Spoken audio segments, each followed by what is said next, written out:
ड्रामे का शीर्षक होगा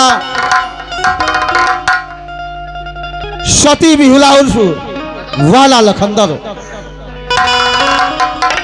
हास्य रस, करुण रस, वीर रस, तीनों से भरपूर ड्रामा है। मैं आशा नहीं पूरी विश्वास करता हूं कि शांति का सहयोग मिला तो बहुत ही आनंद आएगा। तो चलिए मास्टर। अरे वीरासार दे भारती माँ सुमिरो पवन कुमार।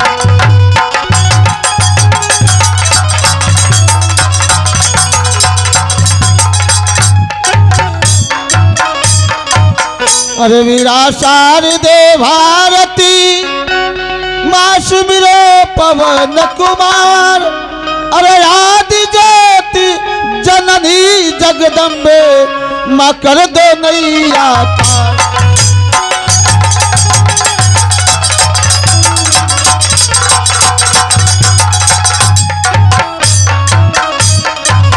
अरे कर दो नैया पार है मैया। अरे आए शरण तिहारे। अरे दास करे अरे दास है माता। अरे रख लो लाज हमारी।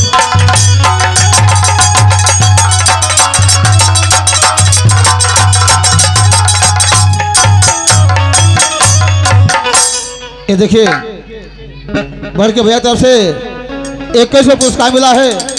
पार्टी चरणों में 100 अनमन करती है। आईसो से प्रार्थना करते कि आत्मा जहाँ कहीं भी हो सुख शांति मिले, जगह स्थान मिले। अरे सरस्वती माई हो तुहरी और गहिला चरनिया हो सरस्वती।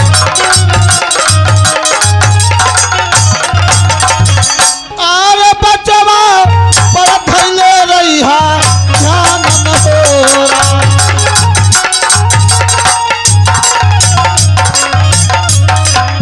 अरे तुहरे अरे सहारे हे माई। अरे अली यही नगरिया में तुहरे।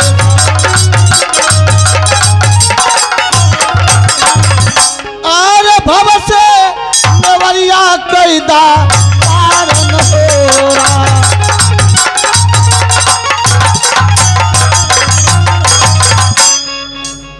हाथ में साथियों अब हमारी पहली सीने लगने जा रही है। राजा चंद्र नरेश का रात दरबार लगता है। अजोगी राज आते हैं, सीन पर्दे पर जा रही है। आगे देखिए क्या होता है। अरे बाटे शहर मऊ एक जिलवा। अरे बाटे शहर मऊ एक जिलवा। बड़ा रंगीलवा रे मितवाना।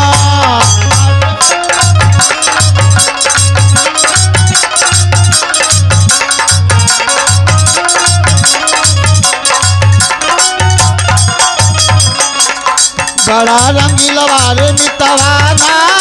बड़ा रंगीलवा रे मितवाना।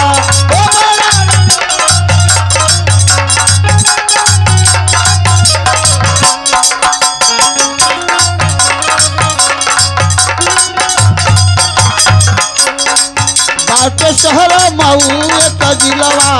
बाटे शहर मऊ एक जिलवा। बड़ा रंगीलवा रे मितवाना।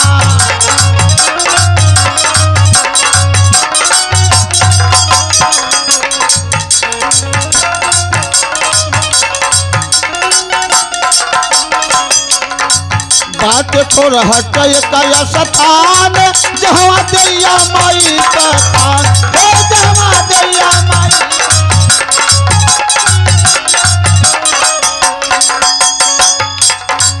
बात खोर हट का स्थान जहाँ दैया माई का थान।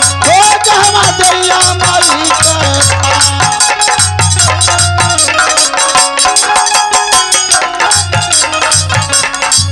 पूजे दूर दूर का लोगवा। पूजे दूर दूर का लोगवा। बड़ा रंगीलवा रे मितवाना।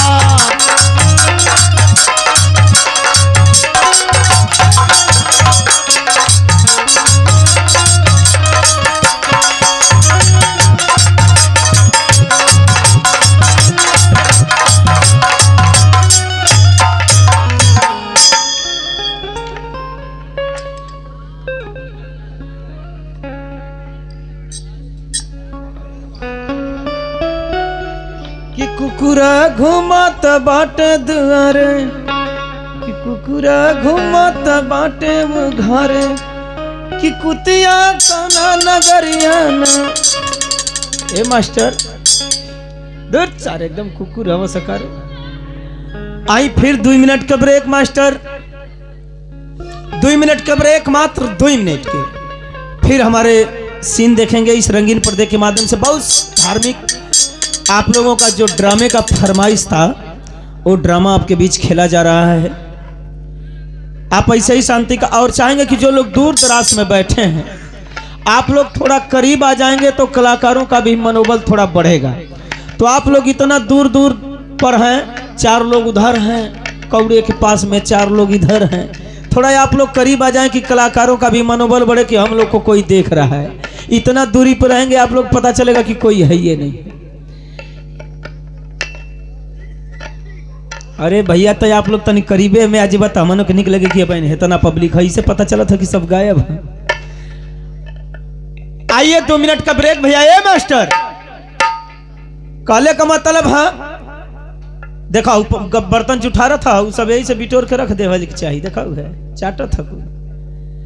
ए भैया काले का मतलब है जितेंद्र भैया, यही तर 2 भाई रहना, एक भाई कलकत्ता का मात रहना, छोटका भाई कलकत्ता का मात रहे, बड़का भाई घरे किसानी करते रहे। बड़का भाई घरे किसानी करते रहे, छोटका भाई कलकत्ता कमात रहे। 6 महीना साल भर 2 साल भेजल पैसा भेजल, ओकर बाद कुछ दिन और बीतल, 2-4 साल बीतल, चिट्ठी लिख के भेजल। वो समय लोग तार मारल बोले, जब चिट्ठी लिख के भेजा तो लोग बोलते हैं कि तार मारल। और जब ले चिट्ठी ये डखाने से वो डखाने, वो डखाने से वो डखाने पहुंचे, मोहर 10 का सिग्नेचर हो, तब ले पता चले कि चिट्ठी भेजे वाला खुदे घरे आके भेंट करके वापस गया। चिट्ठी अब पहुंचे थी। ए भैया वो समय का सिस्टम रहे, फोन रहे कि एक जानी फोन कर ले तो कहते फलाने घरे कह दे, पूरा 2-4 गांव में मिला के एक घरे फोन मिले।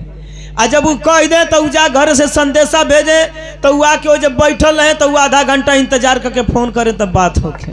बाहर समय उस जमाना कुछ और रहे। लेकिन इधर कुछ दिन बीतल तो छोटका भाई चिट्ठी लिख के भेजलस कि बड़े भैया के चरणों में कोट कोट नमन है, आशा करता हूं कि पूरा परिवार कुशल मंगल होगा। मैं भी जहां हूं, जिस तरीके से हूं, जिस हालात में हूं, ठीक हूं। तबीयत कुछ खराब चल रही थी, अब दवा ववा किया हूं, इलाज किया हूं, ठीक हूं। इसमें वर्तमान में भैया को आदर सूचित करता हूं कि आप घर पे बहुत दिन रहे हैं और आप कलकत्ता आ जाएं, आपको कलकत्ता घुमाने की इच्छा है। बड़का भाई एकदम हर और जोत के ना, जब चिट्ठी पवला कोनो गांव के लइकन से बला के पढ़वो ना, जब इतनी पता चलल कि हमार भैया कलकत्ता का हावड़ा पुल घुमावे खातिर बलावा था। ई देहाती का मनई सर देना, नहैला, धोती कुर्ता पहनना, चल देना भैया कलकत्ता। आ जब कलकत्ता पहुंचला तब छोटका भाई से भेंट भइल। आ जब भेंट भइल भैया तो कल चला आज कलकत्ता का हावड़ा पुल देखा दे, मेला लगल है। ई देहाती का मनई चल गई ना मेला देखे। मैं छोटका भाई दुलार में आज 4 साल बाद भेंट भइल बा बड़का भैया से। मैं दुलार में कहीं झटमीन है तो चाउमीन, हाँ कहीं चाउमीन है तो कहीं झोला है तो कहीं छोला, हाँ छोला है तो कहीं जाओ ना कि पेड़ा है तो कहीं केरा है तो कहीं कटहिया जिलेबी है। अच्छा चटहिया जिलेबी है, खैले हुए कर मतलब। ए भैया रिकिम रिकिम का लगल खियावे, बड़का भैया एकदम खुश हो गई। तबले वो करे बाद भैया कलश के अब चला तो के कलकत्ता का हावड़ा पुल दिखा दें। और जब लेके जाए लगल आ इनके हाथे में आधा किलो 1 किलो जिलेबी थमा दिलस कि भैया ले ला, रूमे पर चल के खाइल जाई। ई जिलेबी एगो रहले हम थैली में प्लास्टिक में, आ कानी पर चदरा रखले हम। आ चल देना कलकत्ता का हावड़ा पुल देखे। आ जैसे भाई मेला से बाहर जात हम लोग तो वही समय झगड़ा हो गई, कोनो चोर कोनो का पाकिट मार दे। आ जब पाकिट मार दे से बस मेलवा में भगदड़ हो गई, पिट्टी पिट्टा पुलिस वाला लगल से दौड़ा के मारे। अब जे हरे भागत था ते हरे। अब वही भागदड़ में यो दोनों भयवन का हथवा छूटी गई। आ जब छूट गई तो ये मेला के भीड़ी में खोजत हम भागत भागत एकदम नदी के किनारे चलिए। अभी देहात का मनई कबो उतना बड़ियार पुल देखई के ना नदी। अब देखल कौन चकचिहात में कि अरे बाप रे बाप, हे नदिया में इतना बरियार ये पर आदमी आवत जात हुआ पुल बनल है और करीबे गई। अरे बाप रे बाप, बीचवा में एको पाया ना, खाली दुइये पाया पर पुलवा लटकल है। यही तरह चियात पहुंच गई ना तो इनके लग गई मैदान। अब सोचना कि हे मने अब जाई के हर ताकत हम तो सगरो पब्लिक ये माथे ले कुछ दूर गई ना तो हर गई ना तो कुछ दूर गई ना तो हरो पब्लिक ये सगरो हर गई ना तो हरो सगरो पब्लिक ये। सोचना हे मन एको जगह उखरहर ना मिले था कि हम फ्रेश होई। अब जाई के ने कहना रुका। अब यही तो चिहात कह तुम्हारी बाप रे बाप है कलकत्ता पुलवा पर ऐसा लोग जाते हैं, इतना भारी भारी गाड़ी घोड़ा आवा जाता। आधा पुले पहुंच गई इनका प्रेशर और चाप दे हल। अब सोचना कि या ही दादा ये हरो पानी ये हरो इतना दूर बा, ये हरो इतना दूर। अब जाई के हर न ऊख न रहर न खेत न खरिहान। सोचना अब देहाती वाला जोगाड़ लगावे दा का कहना जौन प्लास्टिकिया में जिलेबिया 1 किलो ले गोसन कुल खाई गना आ जौन कुछ बजल बिग देहना। कहना अब मैदान जोर से लगल है करी तो का करी। बच्चा दारा ओढ़ला प्लास्टिकिया जौन खाली है वही के लगवना बैठ गई ना मैदान करे। आ जब मैदान करे चल बैठ गई ना चदरा ओढ़ लेना डहर चलता आवाज जात रहा बुझल कि भिख मंगा या पाहिज लगल। केहू 10 रुपया, केहू 5 रुपया, केहू 20 रुपया, केहू 100 रुपया, केहू 50 रुपया लगल फेंके। अभी खुश हो गई ना कि अरे बाप रे बाप, अपने देहाती में रहनी मऊ जिला में तो इतना उखी में जाके मैदान कैनी रहरी में भीटा पर केहू 10 रुपया ना दे। यहाँ का बड़ा बढ़िया नियम बा कि मैदान कैले पर लोग पैसा देत हम। ए भैया ये मैदान कब है ना प्लास्टिक गठे ना सोचल ना कि फेंक दें पानी में, लेकिन जैसे नचा के फेंके शुरू कैल तो इनके ख्याल पड़ल कि अरे बाप रे बाप पानी में फेंकब तो लोग हमारे यहाँ इनके पूजे न कहे ना गंगा माई है, बड़ा पाप पड़ी एक करी तो का करी। अब यही तरह सोचता हूँ कि ले चलब तो वो पार फेंकब। अब वही तक टेगरल चलिए ना तले जैसे वो पार उतरे का समय भइल तो वही चेक पुलिस लगल रहे, बॉर्डर रहे। ए भैया जब एगो पुलिस वाला देखलस तो कहलस ये क्या कर रहा है, देखला कहला उधर कर क्या रहे हो, इधर आओ साले पुल में बम फिट करो, इधर आओ। अभी डरन पुलिस वालन के देखल बस यौरी झुक गई ना चादरा बोल रही सोचना ले हले हैं अब जाई के। अभी बोलो उसका तो क्या लिए हो तो जुटाई कहता साहब मेला से चटहिया जिलेबी ले रहे। कलर है बेवकूफ, मेले में जो लोग लाते हैं तो खिलौना खरीदते हैं, तमाम आइटम खरीदते, तुम मेले में जा करके जिलेबी लेकर आए हो। कला हाँ साहब, कलश ई बड़ी पन्नी में क्या लिए हो तो जन में मैदानमा कैले रहना गठियौले रहना कहता साहब मेला से अचार लेके आई है। कला रे बेवकूफ, सभी लोग जाते हैं तो तरह तरह का सामान लेते हैं, तुम अचार लेके आ रहे हो। रखो इस ब्रेंच पे टेबल पे, नहीं तो अभी 20 लाठी मार के हवालात में बंद कर दें। अभी सोचलस कि इससे बढ़िया फेंके के जगह ना मिली, अब वही मेज पर रखना ही चल देना धल है डहर। सोचना कि बच जाए नहीं तो फेंकऊ के जगह ना मिली पिटेबो कर। अभी वही जब रख देना चल देना। अब पुलिस वाले का जब ड्यूटी खत्म भइल तो यहाँ चार ही उठौना डिग्गी में रखना कीक मरना चल देना घरे। और जब घरे गई ना तो कहना मैडम, उनका मलकिनो एली का जी अरे ड्यूटी पर से आ रहा हूँ खाना निकालो। अब वो दबा दबा के खूब ये तनी भात दोहर दोहर के सरिया के 4-5 गो रोटी, अब वो करे बाद 5-6 करछू दाल।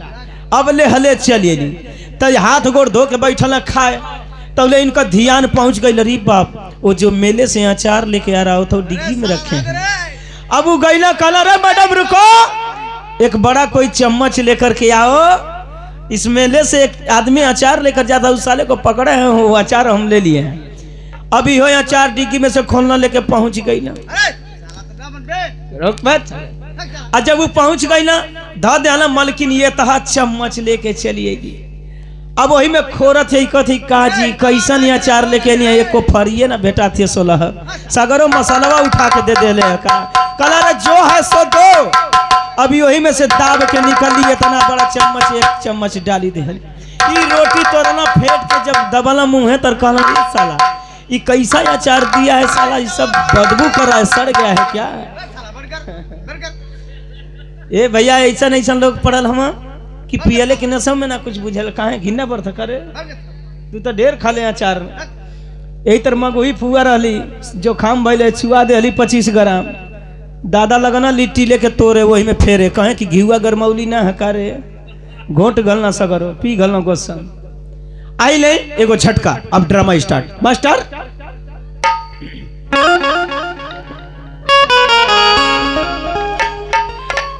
अरे कहे खिसे आइल बारू जान ले बुका हो,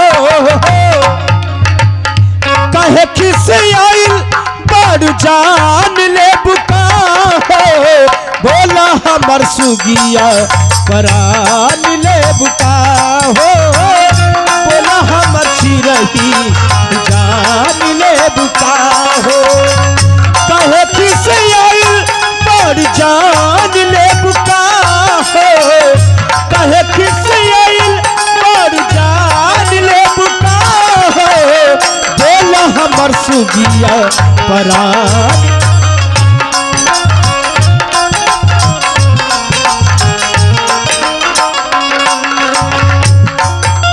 अरे झुमका झुलन चूड़ी कगन हर बनवा वाली,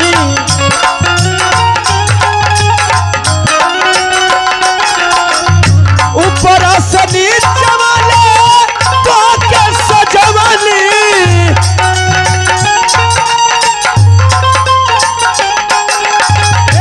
ऊपर से नीचे वाले पाके सजवाली,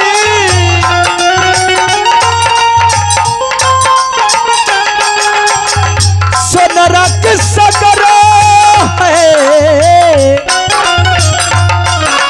अरे सोनरक सगरो दुकान ले बुका हो, बोला हमर सुगिया परान ले बुका हो, बोला हमर चिरही जान ले बुका हो, कहे खिसी आइल बारू जान ले बुका हो, कहे खिसी आइल बारू जान ले बुका हो, बोला हमर चिरही परान ले बुका हो।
अब खुशी रखे महाराज का लगी।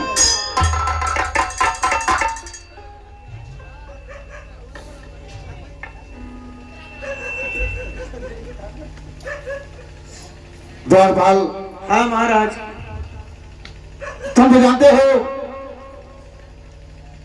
कि हमारी परंपरा है कि स्नान करने के बाद प्रतिदिन जो भी बेघर दरबार में आ जाता है उसे मैं सवा से सोना दान किया करता है। हाँ महाराज, ये सत्य है महाराज कि आप सवा से सोना हमेशा दान करते चले आ रहे हैं महाराज। आज भी मुझे याद है कि आज भी आप सवा से सोना दान करेंगे महाराज। हाँ दरबारी, जाओ आज महल से सवा से सोना लाकर खड़े हो जाओ।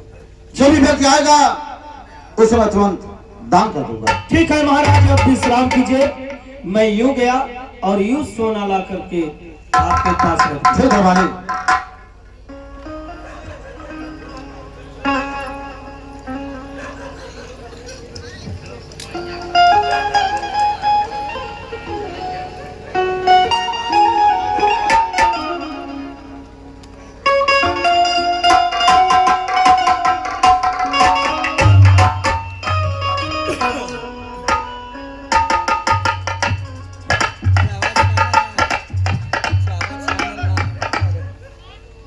अच्छा पतला पुतलाई डाल के खाता हूँ। अब चाहो झिल दे मैं चाहो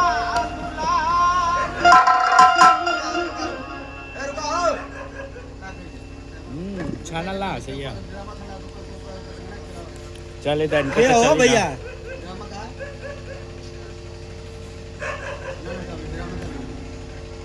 ए भैया बीच में हो जाएगा बंतन काम हो खदा बीच में हो जाए हट जा क्या गल है हट जा डिस्टर्ब मत करा काम होता ये मलका रहा भेंट कर लेंगे। भैया जा क्या हो बोलने का ढंग से करे भैया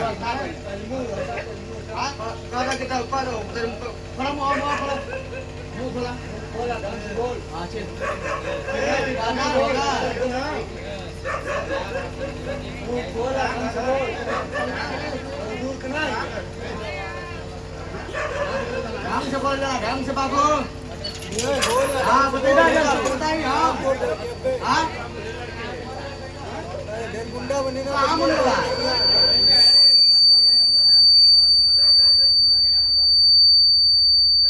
अरे यार काम हो खदा बैठा कैसे बोला था पहले वो तेरे को समाधान कर ना ना करके तो बहुत तरह के 2 मिनट ना लगे अरे बोल रहा ना पता सर ये था काम होता ना ये अंदर की बात नहीं होता अगर काट के सर सुना अरे बात को तो चालू कर रहे मंदार को बंद होली तो काय बंद ना है जा कन्या का मुकदमा सुनो ना जल्दी होली बता दे सुनना ए चालू करा ठीक है तो बोला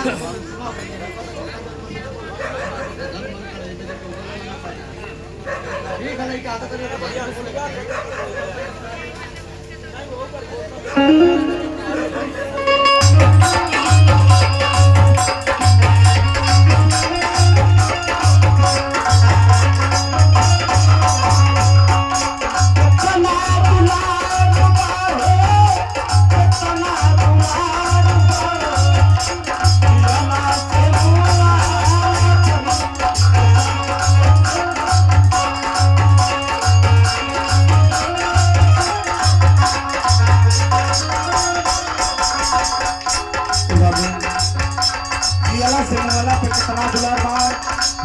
अगली लाइन में कहना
इस राज दरबार की जय हो, यहाँ के महाराज की जय हो, यहाँ के द्वारपाल की जय हो।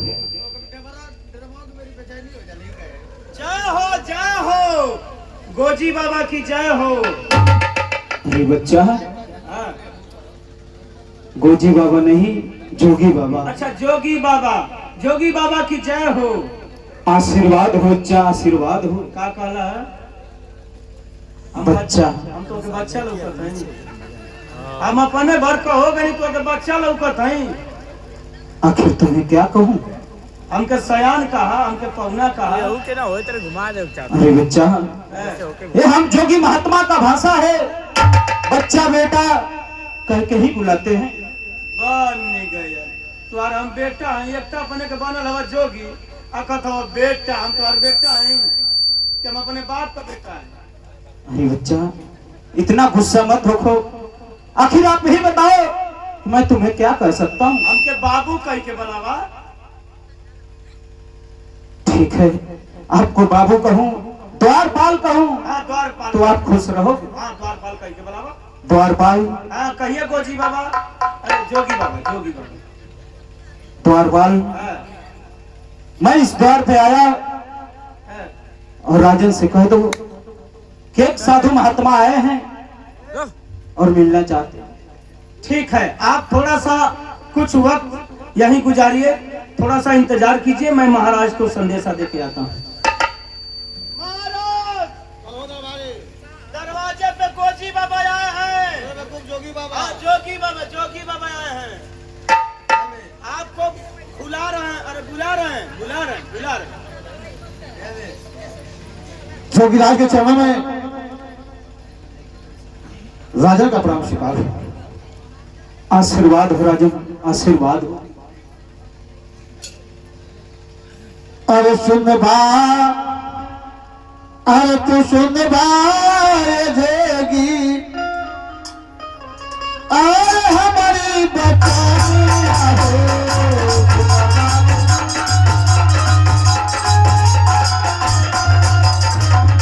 अरे सुन जोगी बतिया कहो मारे मोरा।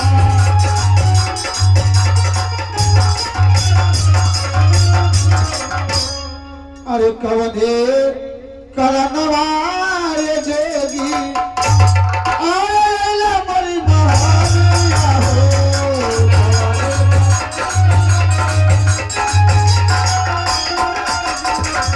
अरे कहलिया दे बाबा लाल मेरा।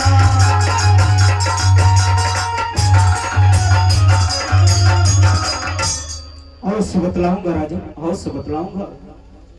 अरे सुन बा, तू सुन बा हो राजन, और हमारी बचानिया।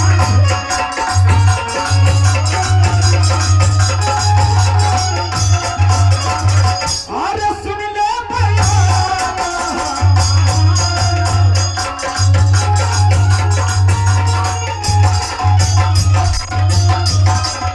अरे घूमता फिराता हो राजन, आइली हम महालिया हो।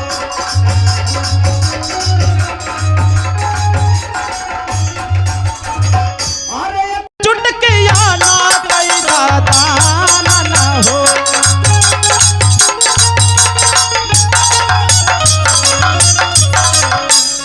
हाँ राजन, मैं घूमते फिरते आपके दरबार में आया, एक चुटकी अन्न दान कर दीजिए। जोगीराज, ये राज दरबार महाराजा चंदू नरेश का है। इस राज दरबार में अन्नदान नहीं होता है। क्या राजन, इस रात दरबार में अन्नदान नहीं होता है? हाँ जोगीराज। तो आखिर होता क्या है राजन? जोगीराज, ये मेरी परंपरा है कि प्रतिदिन स्नान करने के बाद मेरे राज दरबार में जो भी व्यक्ति आता है मैं उसे 1.25 सेर सोना दान किया करता हूं। क्या राजन, आप प्रतिदिन इस राज से 1.25 सेर सोना दान करते हैं? हाँ जोगीराज, और आज आप पहले व्यक्ति हैं जो मेरे राज दरबार में आए हैं, इसलिए मैं आपको 1.25 सेर सोना दान करूंगा जोगीराज। लाइए राजन, मैं 1.25 सेर सोना आपका स्वीकार करता हूं। अन्य कहीं दूसरी द्वार पे मांग लूंगा। लाइए राजन, 1.25 सेर सोना दान करिए। ठीक है जोगीराज। दरबारी, दरबारी सवा से सोना लाओ, मैं जोगीराज को दान करो। ठीक है महाराज, मैं 1.25 शेर सोना लाया हूं, जोगीराज को दान करता हूं। वाह वाह। अरे बच्चवा, है। कभी तो शुद्ध बोला करो। वाह वाह। आई ले ही। नहीं द्वारपाल, मैं तुम्हारे भी हाथ से ये भिक्षा दान नहीं ले सकता हूँ। एकदम मांगता खाता का जार, तनको शर्म ना लगत है। 1.25 शेर सोना जिंदगी में ना पौले होइबा, हम देत हई कहत हो कि तुम्हारे हाथ से नहीं लूंगा, का मोतो के कोढ़ी अलंगलू चरका लगत हई। नहीं द्वारपाल। हाँ, तब का बुझाता कि पानी ना छुअले हैं। द्वारपाल, इस राज में रहते हो, इस राज का 1.25 शेर सोना दान करने चले हो। अगर जो दान करोगे तो दानी आप कहलाओगे, राजन नहीं कहला सकते हैं। और ये महाराज जी कर मतलब इतना दिन से हम ही रोज देला सोना माँ, और कुछ थोड़ो देला का मुस्कियाला हो। रोज हम ही के महाराज कहना, हम लिया के सबके देत रहनी। एकर मतलब एकर सब हमके मिली। हाँ द्वारपाल, तो ये राज के राजे रहे दा। तो जाओ द्वारपाल, महाराज से कहो कि अपने हाथों से स्वयं दान करें। अरे हम तो कहते हैं तो के लेहले से मतलब हम देत हैं, अगर हम ही के पुण्य मिले था तो का दिक्कत है, काहे कि उनके जनावत नहीं द्वारपाल, है। ये 1.25 शेर सोना मैं तुम्हारे हाथ से दान नहीं ले सकता हूँ। महाराज